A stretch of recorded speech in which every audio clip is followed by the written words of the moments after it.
치질 바로 알고 바르게 치료하자. 안녕하세요, 치바바 윤상민입니다. 오늘은 가장 흔한 항문 질환 중에 하나죠, 외치액 혈전증에 대해서 그림을 보면서 설명드리고 알아보는 시간을 갖도록 하겠습니다.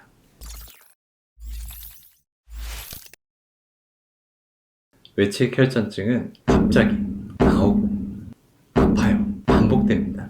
팬티에 피가 묻기도 합니다. 이게 바로 외치액 혈전증입니다. 말 그대로 바깥쪽에 있는 치액, 치질이 붓다가 터지면서 부풀고 아프면서 그게 불편을 끼치는 질환을 말하는 거죠. 그럼 어떻게 될까요? 그럼 이제부터 거기에 대해서 알아보겠습니다. 외치액 혈전증은 가장 흔한 항문 질환입니다. 치질에 대해서는 전에도 얘기 드린 적이 있죠. 원래 우리 몸에 필요한 혈관 조직, 그러니까 우리는 누구나 이 치액 조직을 갖고 태어나는데요, 이걸 우리 오랫동안 쓴 겁니다.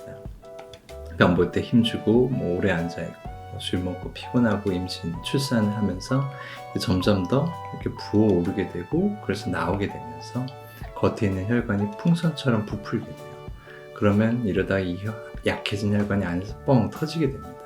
그럼 어느 날 갑자기 확 부풀게 되면서 아프게 되는 거죠.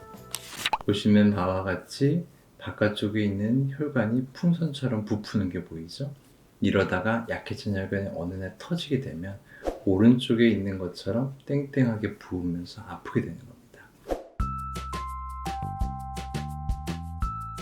우리가 치질이라는 거는 두 가지 종류가 있어요. 하나는 내치액, 안에서 나오는 거고요. 하나는 외치액, 겉에서 부푸는 거예요. 물론 두 가지를 나눠서 딱 나눌 수는 없지만 둘은 대부분은 혼합되어 있다고 생각하시면 됩니다. 어떤 사람은 하지만 바깥쪽이 심하게 붓는 경우가 많고, 어떤 사람은 안에서 나오는 게 심한 게 많죠.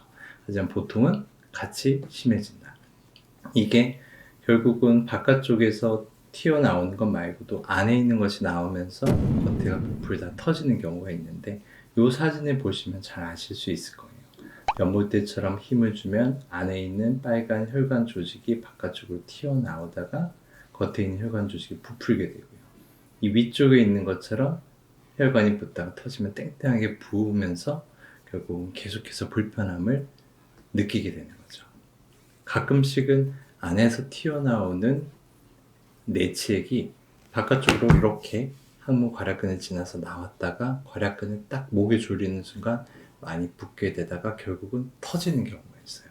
이런 것을 감돈성 치액이라고 하고, 이런 식으로 안에서 튀어나온 게 시커멓게 변해서 안에서 혈전이 가득 차고 겉에 있는데도 많이 붓게 되는 거죠.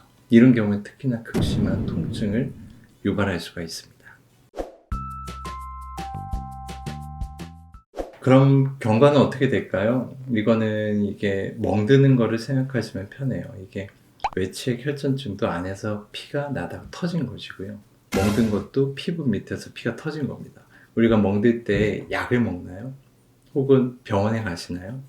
그렇지 않죠. 하지만 좋아집니다. 시간이 가면 좋아져요. 하지만 오래 걸립니다. 길면 2주에서 한 달 이상 걸릴 수도 있어요.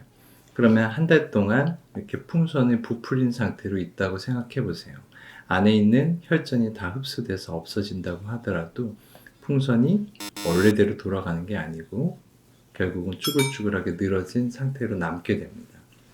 그게 늘어진 살로 남았다가 앞으로 병 볼 때 힘주거나 또 술을 먹거나 오래 앉아있으면 또 풍선처럼 부풀고 터지고를 반복하게 되는 거죠. 그래서 이게 늘어진 조직이 결국은 없어지는 건 아닙니다. 그래서 우리가 표정을 짓다 보면 주름살이 생기고 내가 약을 먹는다고 주름살이 없어지는 건 아닌 것처럼 이 늘어진 살도 없어지지 않고 계속 반복해서 불편할 수 있는 거죠. 그럼 반복해서 이게 불편한데 없어지지 않으면 어떻게 해야 될까요? 이거는 그래서 잘라내는 겁니다. 치질이라는 거를 암이 되거나 죽고 살고의 문제라서 제거하는 게 아니고요, 반복해서 불편하기 때문에 그 조직을 제거한다고 생각하시면 돼요. 그래서 내가 늘어진 살이 있고 반복해서 붓는데 그게 1년에 딱 한 번 그랬어요. 그러면은 수술하실 겁니까? 대부분은 하지 않을 거예요. 하지만 이게 한 달에 한 번 혹은 불편하게 운동을 할 때마다 붓고 연애 볼 때마다 붓고 피곤할 때마다 붓고 술 먹을 때마다 붓는다면, 내가 그게 많이 불편하고 자주 생긴다면 그러면 어떻게 하겠어요? 제거하겠죠. 그래서 수술을 하는 겁니다. 그래서 보통은 치질 치료의 제일 중요한 것은 내가 할 수 있는 한 노력해보고, 그럼에도 불구하고 반복해서 불편하면 그냥 떼주세요. 이렇게 오신다고 생각을 하시면 돼요. 마지막으로 주의사항입니다. 항문에는 치질, 치핵 말고도 다른 다양한 질환이 있을 수가 있어요. 그래서 내가 아무리 사진을 찍어서 이거 같다라고 해도요, 그게 아닐 수가 있어요. 특히 항문에는 항문 주위 농양이나 치루 같은 것이 생길 수 있고, 처음에는 둘 사이를 구분하기가 어려울 수 있는데요. 치질 같은 경우에 시간이 가면서 조금씩 좋아지고요. 농양 같은 경우에 시간이 갈수록 나빠져요. 그렇기 때문에 빠른 진단과 치료가 훨씬 중요할 수 있습니다. 문제가 있을 때는 전문 병원에 방문해서 확인을 하셔야 되고요.